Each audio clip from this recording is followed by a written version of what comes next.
Hello everyone, Zero Soon here, and today I'm in Jacksonville, Florida for WasabiCon. And it's been almost 2 years since WasabiCon has been going on, but due to last year's COVID pandemic, it was postponed. But now this year we're back to normal. So join me the rest of the day to see what the adventures we're gonna have. So join me, shall you? Right here we got a large crowd right now for this year's WasabiCon. I guess this is what happens when you have a pandemic postponed. You have a lot of backup right here. My gosh. Gosh, a whole lot of them right here.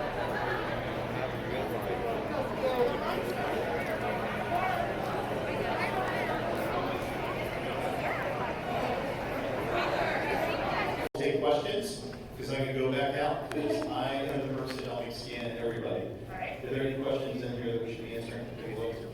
And what? In the chat. Nothing I've seen recently, nothing. All right, so double check the chat while I'm doing this.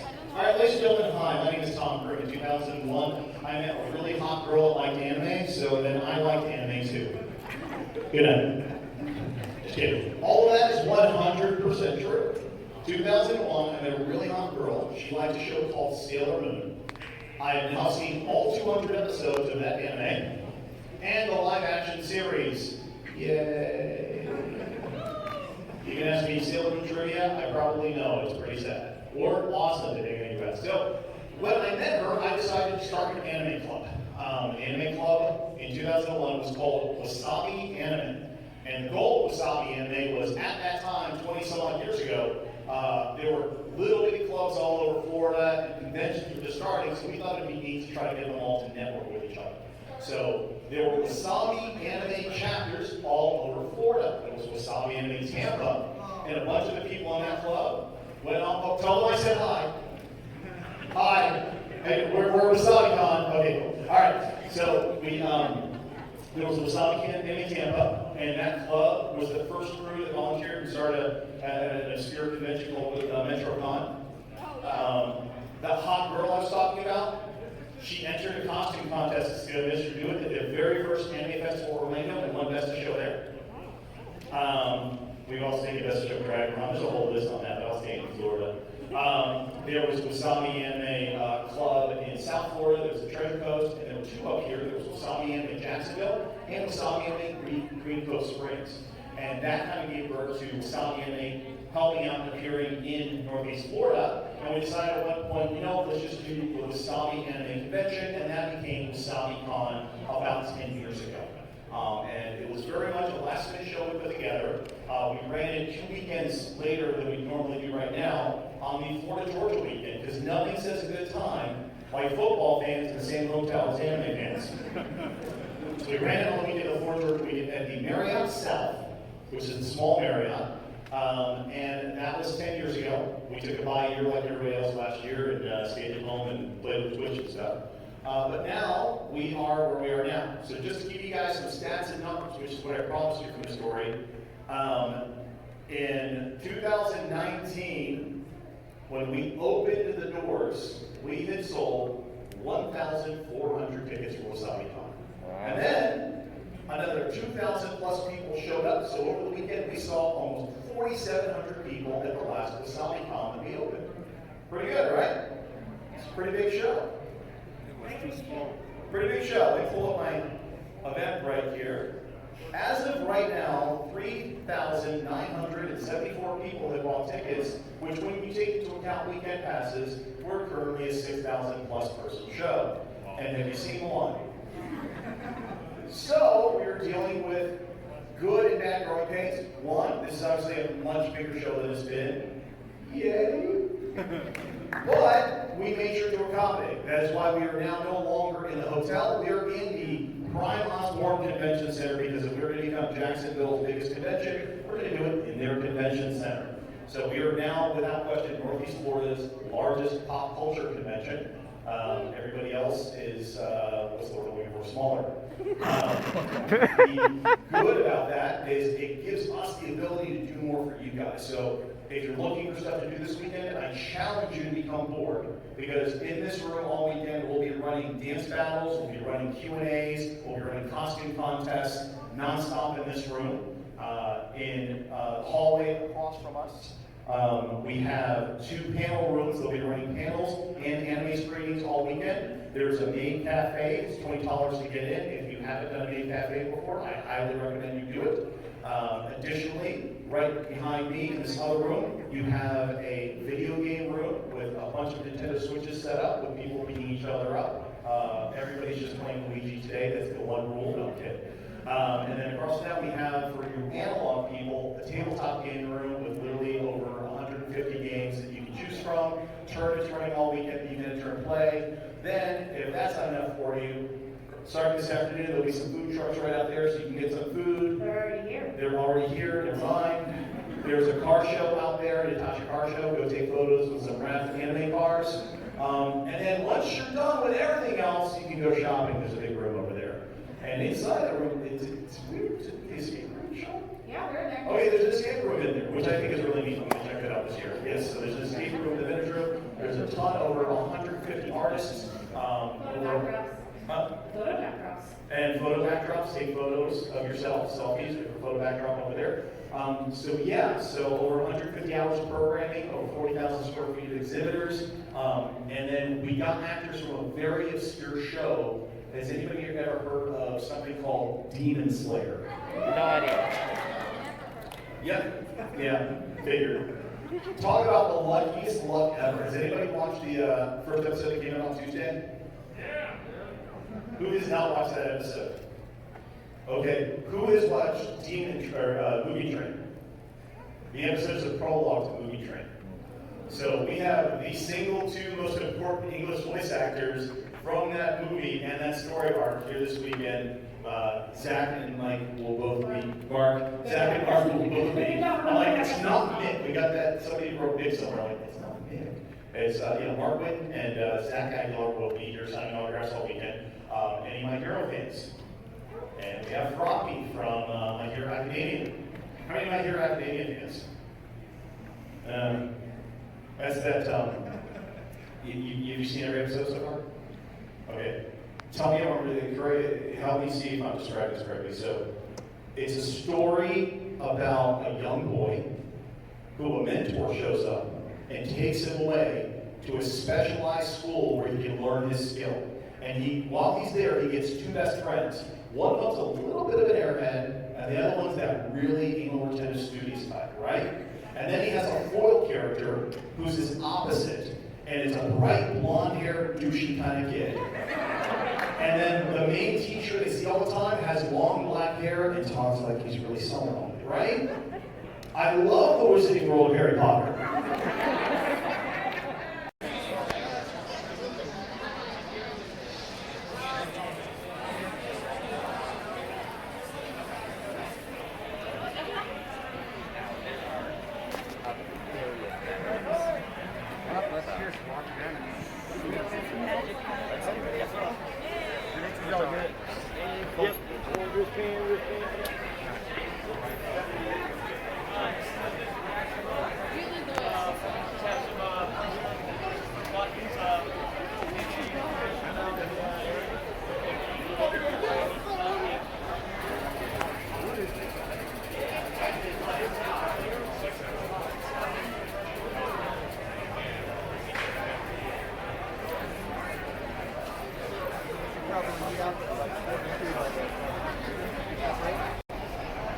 Here we have the dealer's room right now, or the exhibitor hall. This is where it all happens right here.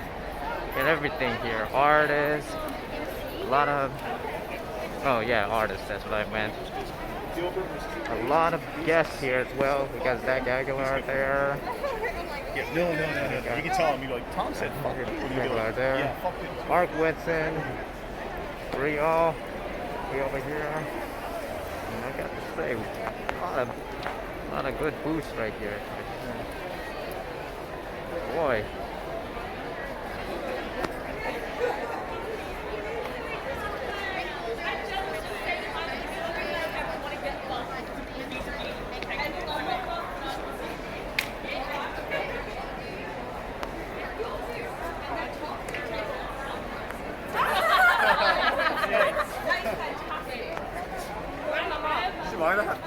Yeah.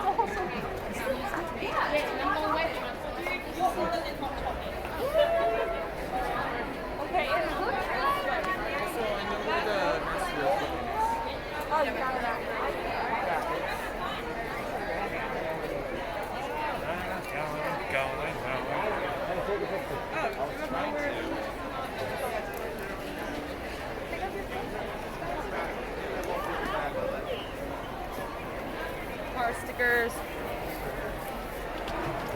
Milk counter? I don't know.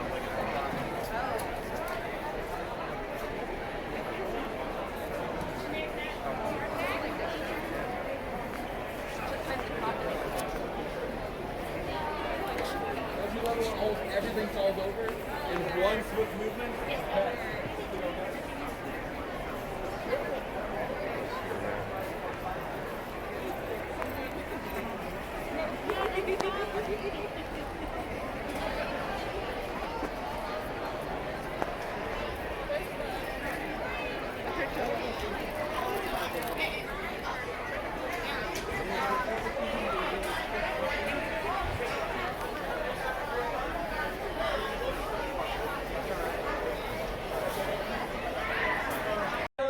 You probably already have. They got stuck with me. Come on, you were just early, right, guys? Yeah. Okay, you have a question.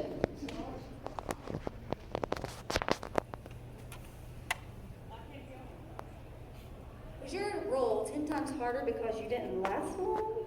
The character? Oh, right. So, that's a good question. Also, yeah, spoiler alerts. Hopefully folks have seen the film, although folks see the film multiple times. So if you haven't, and you know this bit of information, I'm sure it will have an impact nonetheless. But yes, so obviously my character goes through quite an ordeal and comes to an end. Did that make it more difficult? It's not necessarily more difficult, I would say, but it's a really interesting arc and journey to go through. And I mean, I guess difficult from a standpoint of mechanically, like, whoops, I don't have a job. But, from the standpoint of the story being told and as an actor, it's actually something that's very interesting to approach. Like, how does he take that moment of his life or the end of his life? And how does he address that? What is driving him? What is the obstacle in the way? Like, how is he tackling that moment? And that I found really wonderful as an actor to use as like kind of an emotional touchstone and a challenge to play that moment and to try and play it as truthfully as I could. And honestly, it speaks a lot to the writers to do something like that and really present a story that helps us deal with and process grief in our lives. So, yeah.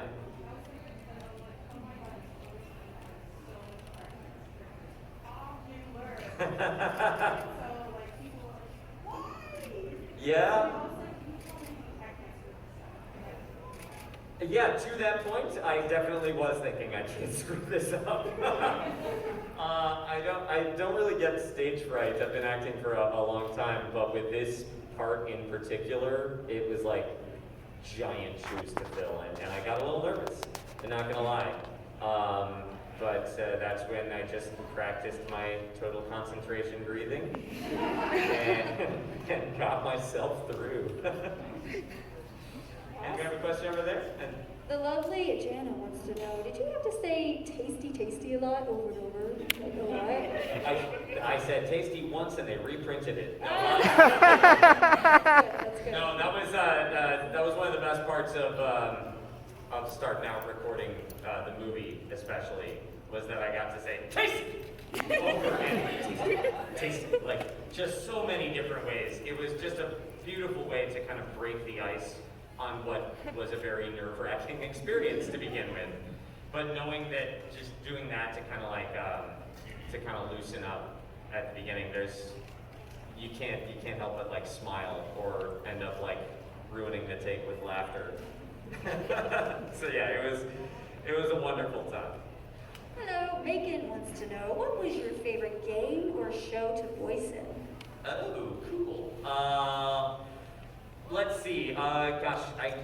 it's hard to pick favorites. My favorite show, I did a show called Home Adventures with Tip and O a while ago. For anyone who's a DreamWorks fan, you may have seen the movie Home with Jim Parsons and Rihanna.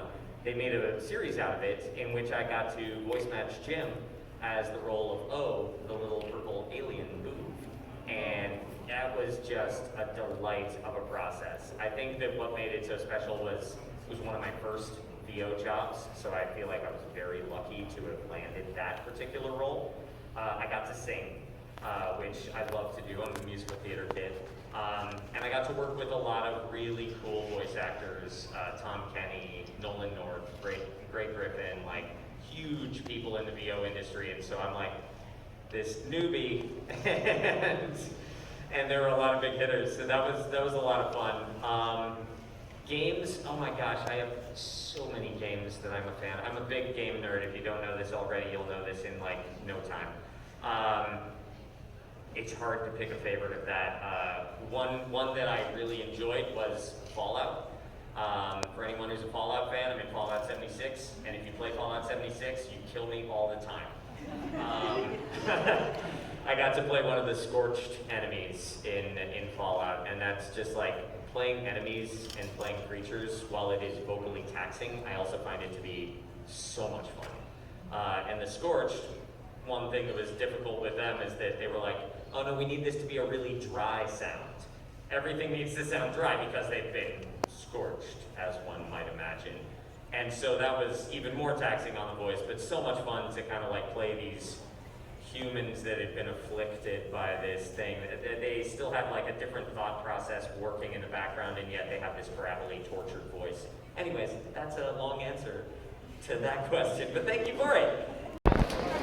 On my way now to go to Zach Aguilar's panel right now. If anyone doesn't know who he is, though, he's the English voice actor for Tanjiro from Demon Slayer. And if anyone also is a One Punch Man fan, he's also the voice of Genos as a cyborg superhero. So right now, I'm on my way to the panel, and let's see how things will turn out. Applause for Zach.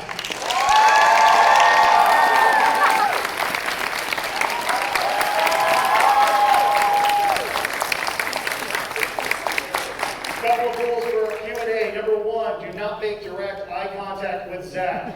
Two, do not speak to Zach unless Zach speaks to you. Number three, if you ask a bad question, we do have snipers. Right? Can you raise his mic, please? Right? Testing, 1, 2, 3. Keep going. Testing, 1, 2, 3. Testing, I gotta pee. Okay, we did it. What's up, everybody? How you doing? Super cool to be here today. Excellent. Well, Zach is in a very obscure anime that nobody has heard of, I'm assuming, right? Yeah. But what else have you done? Give us a little background on yourself, Zach. Introduce yourself to the parents in the audience who have no idea who you are. Yeah, hi guys. So my name is Zach Aguilar. I'm a voice actor from Los Angeles. And I work on primarily a lot of video games and anime. I also do like voiceover commercials. You probably heard me on a commercial for like Honda or something on the TV. So I do a lot of those things as well. But what everyone knows me for, I guess, are as Tanjiro in Demon Slayer. Ether in Genshin Impact. Genos in Whitten. Let's see, I play a character called Sieg in the Fate Apocrypha, the Fate series. Arthur Pendragon in the Seven Deadly Sins. And yeah, oh yeah, Kaido, Psyche K. Violet in Fire Emblem 3 Houses and Super Smash Bros. Ultimate. And yeah, everybody wanted that one. That's what the internet told me. No, I know you wanted Dante, it's okay. Excellent. Yeah. All right. So, my first question, I'm going to ask the first question because I'm curious. So, I have been doing anime and anime cons for over 20 years now. It hurts when I say that out loud. And you're kind of like part of a new batch in the past couple of years. So I'm assuming you probably grew up with anime. And what was it like seeing like all this stuff as a kid, but now being like at the forefront of all of it as an adult and as your career? Right. It's really wild. Let's see. I mean, honestly, pursuing voiceover, the reason why I wanted to do this was because of anime. I loved watching Naruto. That was the first like anime that really hooked me. I went on to watch like Death Note and Code Geass and you know all the classics, right? My favorite anime, because a lot of people ask me this question, is Your Lie in April. And, I'm actually a pianist of over 10 years, so I played piano my entire life pretty much, and I related heavily to the recitals and the performances. It's like a very, I don't know, dramatized version of it. Let's see, so I started doing voiceover when I was about 14 years old, and that's just because I loved anime. My parents always kind of had me in acting stuff, and I did some like on-camera things as a kid. And then I found voiceover for video games and anime, and I'm like, that'd be super cool to do. And so I did it, and yeah, I mean, here I am. Excellent. All right, raise your hand if you have a question, and I'll come to you. All right, Pink Sailor Moon. What is your question? You're going to tell me, and I'm going to repeat it. What's your question?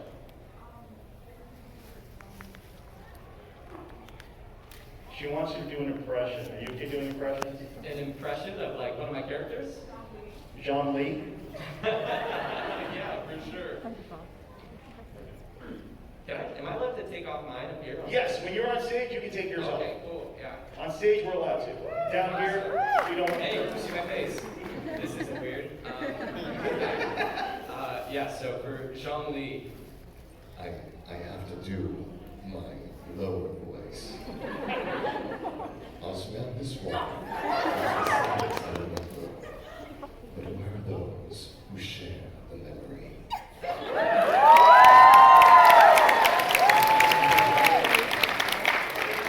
I've got a couple of shows with Zach now, and that just like creeped me out seeing you do that in your voice. I've never, okay. Mind blown. All right, because I'm lazy, I don't want to walk far. What's your question? Between saving Nezuko and Lumine, which would you choose? yeah. So how many people are filming? Next question, please.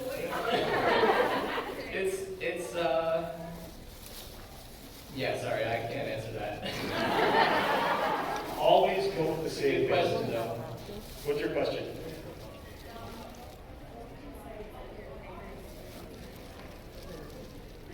What was your favorite experience in voicing Genshin Impact?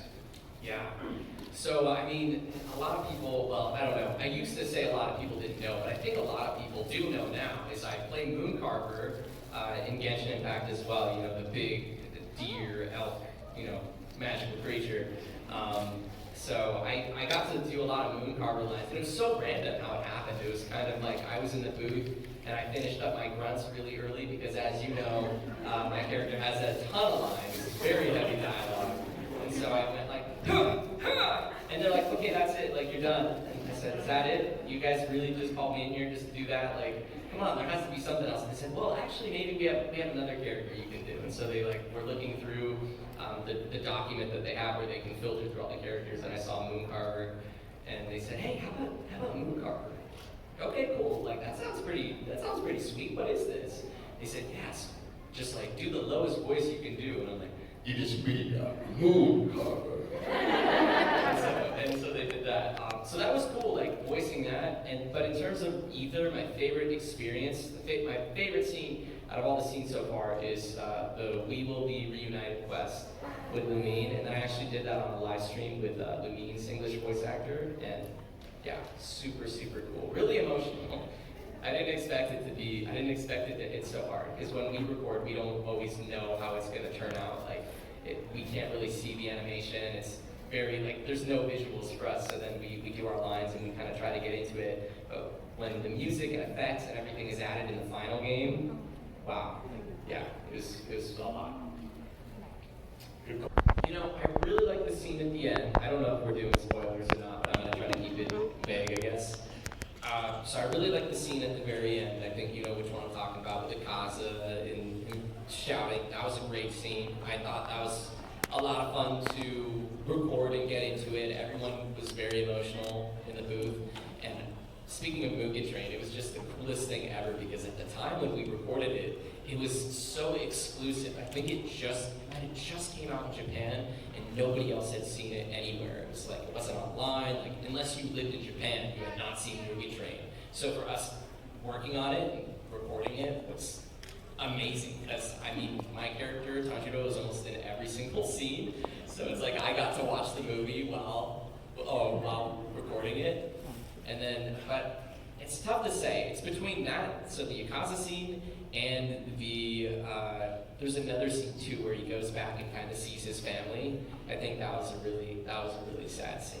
I felt like that was a big point for Tanjiro kind of growing up and because I don't know, I just feel like he hasn't gotten much closure with what's happened in the first episode. I mean, spoiler alert, his entire family dies except for Nezuko. And he's just a kid, like, you have to keep that in mind. Like, he's just a kid and he's dealing with all of this. And I think getting to record that scene gave him some closure. It's like, yeah, he got to see his family and again, and kind of move on from that and say, you know what, I'm gonna keep going for you and I'm gonna save Nezuko and that's why I'm doing all this. Good question. Yes, of course I'm going to go to the Tanjiro cosplayer wearing the Tanjiro mask during the Tanjiro panel. What is your question? My best friend wants to get into voice acting, and I was just wondering if you had any advice. Their best friend wants to get into voice acting. Do you have any advice? Yeah, I mean, it totally depends. I think the biggest advice I could possibly give is, I mean, there's so many things you can do, right? Taking acting classes and taking voiceover classes specifically, that's what I did. I took both. I was in acting my entire life, and then I went on and pursued voiceover. And a lot of people look at me and they're like, yeah, you're super young, like, how'd you do this? What's the secret? And the secret is I've been doing this since I was 14. Like, that's the secret. I really knew I wanted to do this, and my parents wholeheartedly supported me. They helped me out with everything. They would take me to the studio, because I can't drive, I'm 14. So they would take me to the studio, and I would go in, and I'd meet the directors, and I'd make sure to be, like, personable and go shake people's hands. I'm an introvert, so it was very weird and awkward trying to develop that other person, or the other persona side of myself, where I'm kind of outgoing and I go and talk to people. I'm the first one to go and speak to them. So honestly, I think persistence really is key. And it's hard to say, but it's kind of like, even if you do it for a full year, I know people who are huge like online internet personalities and they really want to get into voiceover, because a lot of them are my friends, so they have millions of followers and even they can't do it. And I mean, and that just goes to show, they're like, oh, yeah, I'm gonna stop trying to do voiceover if I can't get in within this next year. Like, well, you can't look at it that way. It has to be a constant thing that you're always trying to do. You have no idea when an opportunity is gonna arise. I had a friend from one of my classes recommend me to Pandora Radio, and I did Pandora Internet Radio, and it was so random, just somebody that I met in a class. And he gave me their email, I sent in my demo, and then they said, hey, yeah, come and do commercials for us. So I did like hundreds of commercials for them. So that was a huge like stepping stone in my career. But yeah, just stay persistent, really. Thank you. Yeah. Good advice. Here we are in the game room area, and believe me, we got everything in here. From board games on this side, if I believe on the other side, we got the real video games right over there. Or we just walk around here and see what they have around here.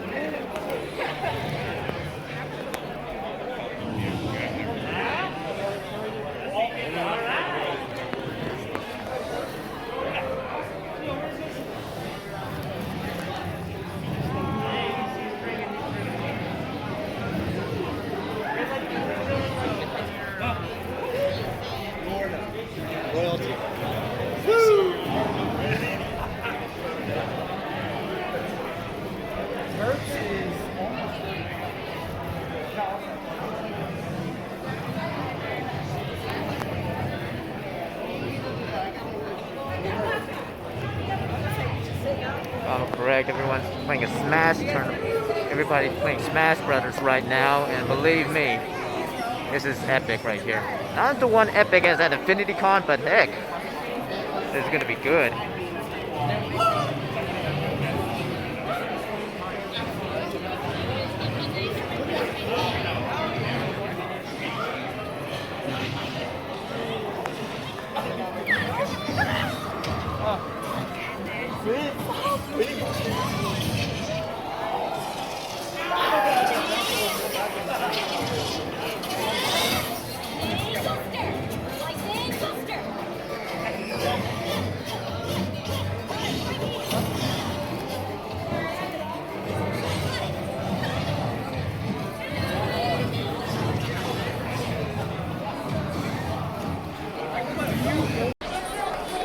am I again in the exhibition hall.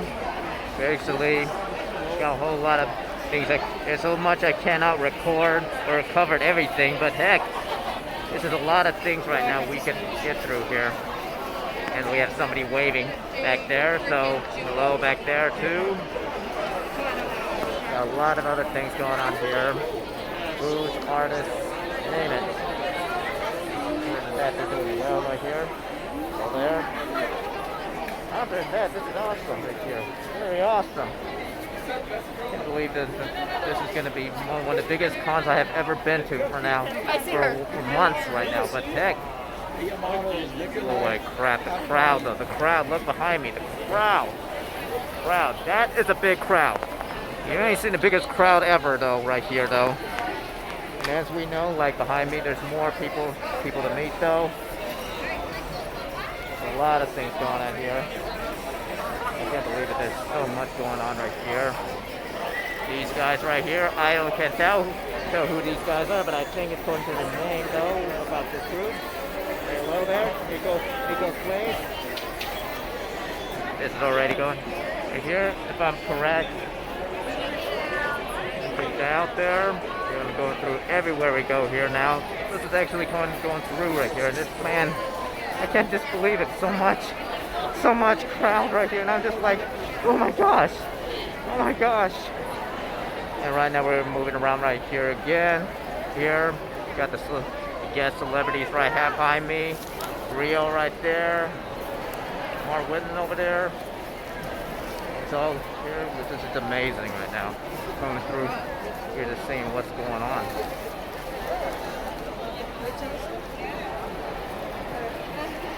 Really, it's just amazing, isn't it?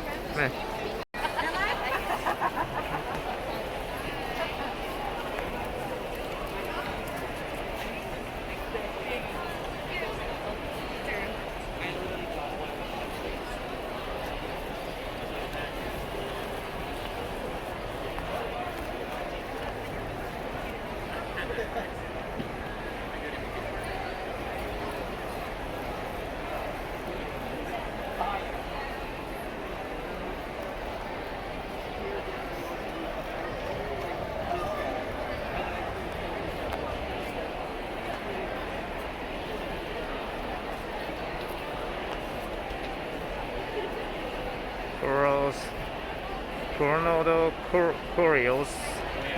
A lot of variety here. Hello there. It's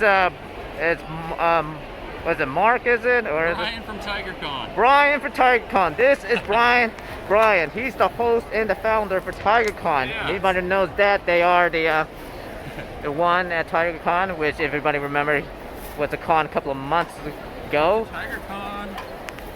Here we get TigerCon. Remember, folks, 2022. That's next year, fellas, in Valdosta. So, and to just be ready for that. And believe me, you'll be seeing a lot of advertisements for a lot of things you could buy from this booth, though. Hey, Brian, what can you tell us what to expect next year, though? Still. Next year, we're just starting to get to start the planning for that, but we're going to have basically the same thing we had last year: AMV contest, costume contest. We're working on having another concert. Maid Cafe is the best maid cafe you're going to find in the Southeast. Wow, what else are we going to do? We've already started signing up vendors and artists, so it's really starting to come together. So go to tigerconvention.com to find out. You heard him, folks. TigerCon coming back, man. This year was a blast. Next year will be a blast too. So thank you very much, Brian. Yeah.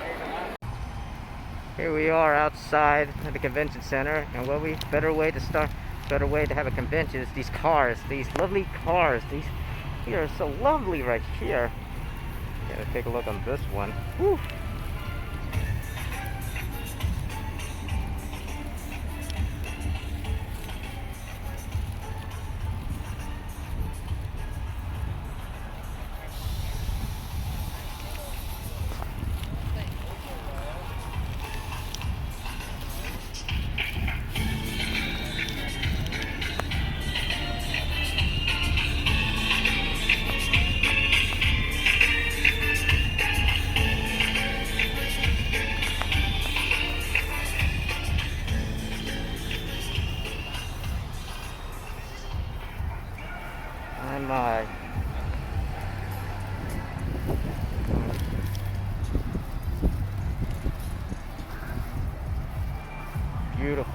Even Nezuko got her own signature car right here.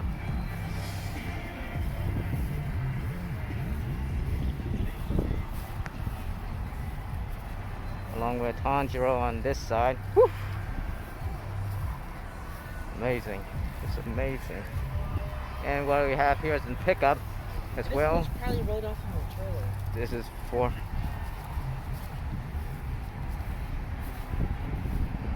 housing as well. This is amazing.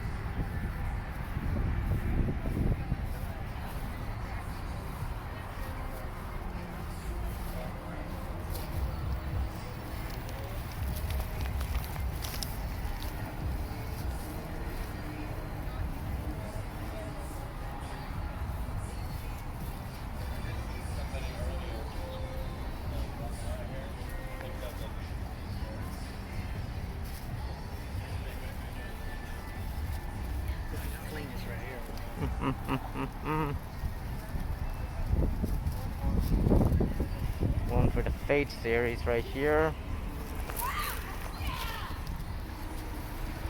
Gilgamesh rocking this car right here.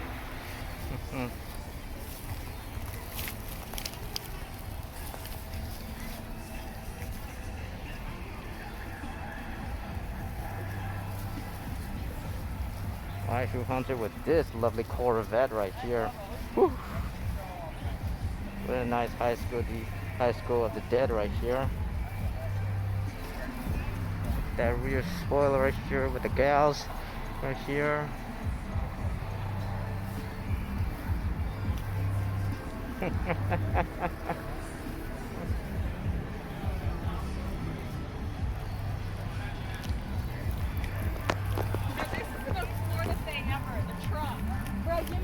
And finally we have one for the Gate series.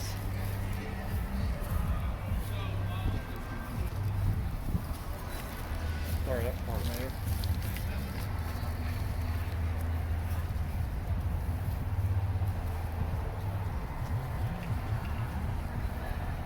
Who would have thought a Camry would look this sexy right here? Oh my gosh. Look at all these cars look lovely.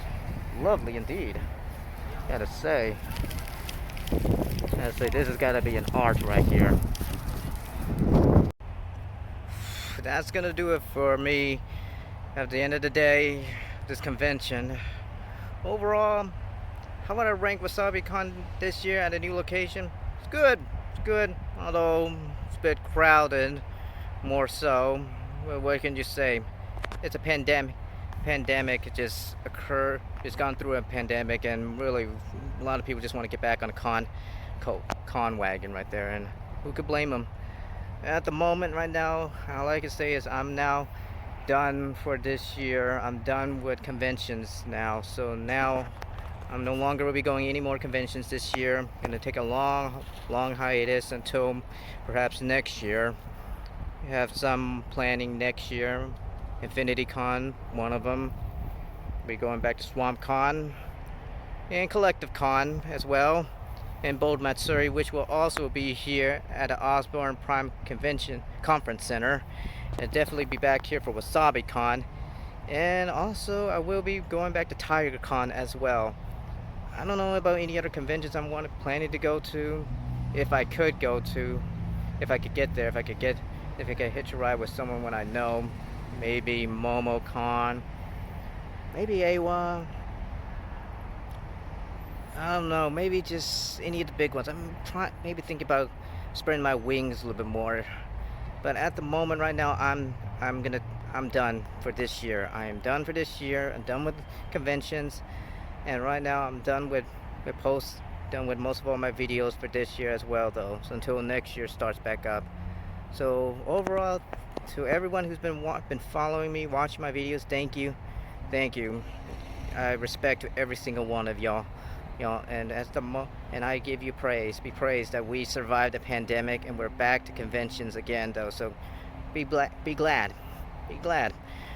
We endured, we survived, though, and we endured so much. So overall, thank you very much. I hope y'all have a nice rest of your day. Don't forget to like, share my videos, and subscribe to my channel. And I hope you all see y'all next time. So goodbye.